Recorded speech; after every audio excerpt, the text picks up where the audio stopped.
Hello everyone, welcome to अध्ययन अध्यापन। मैं निभा आप सभी का बहुत बहुत स्वागत करती हूं।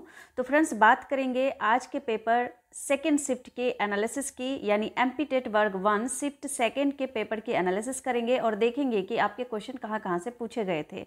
तो यहाँ पर जितने भी प्रश्न मुझे पता चला है मैं उसका आंसर बताने का यहाँ पर प्रयास कर रही हूँ। और साथ ही अगर आप में से किसी भी स्टूडेंट को अगर क्वेश्चन किसी भी प्रकार का क्वेश्चन पता हो जो आज के एग्जाम में पूछे गए हैं तो कमेंट सेक्शन में उसे ज़रूर लिख दें, ताकि आप जैसे दूसरे अभ्यर्थियों की हेल्प हो सके।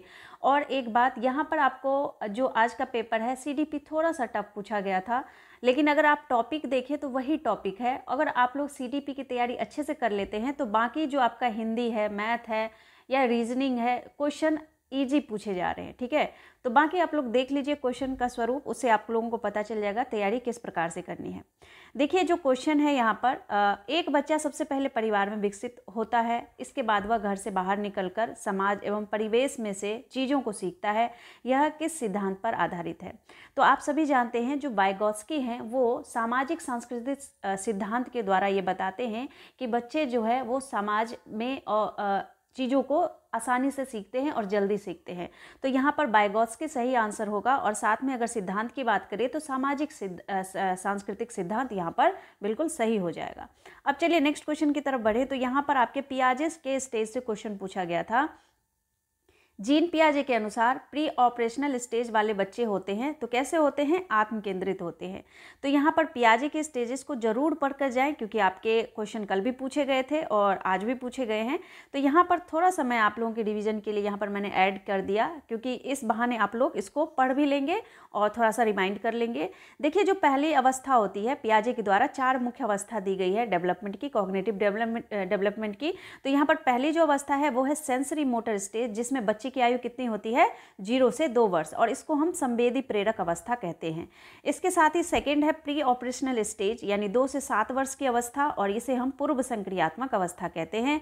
तीसरा है कॉन्क्रीट ऑपरेशनल स्टेज, 7 से 11 वर्ष की अवस्था, और यहाँ पर बच्चा स्थूल मूर्त संक्रियात्मक अवस्था में होता है, यानी चीज़ों को देख करके उसके बारे में पता करता है। अभी भी ये अमूर्त में नहीं है, मूर्त में है, जिस चीज़ों को देख सकता है, छू सकता है। स्थूल का मतलब ही होता है जिसको वो देख सके। अब देखिए यहाँ पर नेक्स्ट जो है फोर्थ अवस्था जो है वो है फॉर्मल स्टेज, ऑपरेशनल स्टेज, यानी 11 से 15 वर्ष की अवस्था, और यहाँ पर बच्चा औपचारिक रूप से औपचारिक अवस्था में होता है। इसी को हम अमूर्त संक्रियात्मक अवस्था भी कहते हैं। तो इन अवस्थाओं को थोड़ा सा पढ़ लें, और ऐसे ही आपके इम्पॉर्टेंट जो भी मनोवैज्ञानिक है उनको अवश्य पढ़ कर जाए। परिपक्वता किस प्रकार की प्रक्रिया है? तो इसको आप लोग थ्योरी में पढ़ते होंगे तो इसके आंसर आप लोग भली भांति जानते होंगे। वह मूल्यांकन जो शिक्षण व अनुदेशन से पूर्व किया जाता है, यानी शिक्षण और अनुदेशन से पूर्व किया जाता है, वो होता है आरंभिक मूल्यांकन। इसके साथ ही नेक्स्ट क्वेश्चन देखिए, छात्रों में रचनात्मकता विकसित करने के लिए किसका उपयोग किया जाता है? तो आप रचनात्मकता जो पढ़ते होंगे तो उसमें बहुत सारी चीज़ें हैं जिससे आप बच्चों में रचनात्मकता विकसित कर सकते हैं।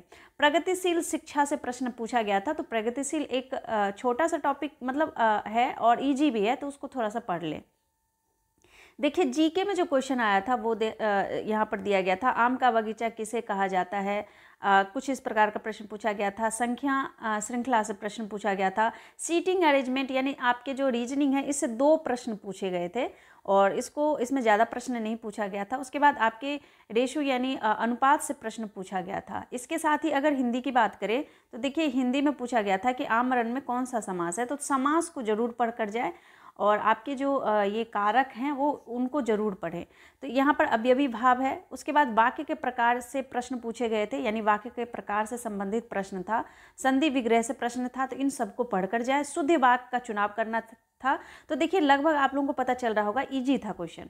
ठीक है, और आप लोग बाकी इसकी तैयारी अच्छे से करें। तो फ्रेंड्स ये कुछ ही क्वेश्चन थे जिनका मैंने यहाँ पर प्रयास किया है, और आप लोगों को अगर क्वेश्चन पता हो तो कमेंट सेक्शन में उसको जरूर मेंशन करें, ताकि आप ही जैसे दूसरे अभ्यर्थियों की हेल्प हो सके। तो फ्रेंड्स आज की वीडियो में बस इतना ही, मिलती हूँ नेक्स्ट वीडियो में। तब तक के लिए thank you and thanks for watching.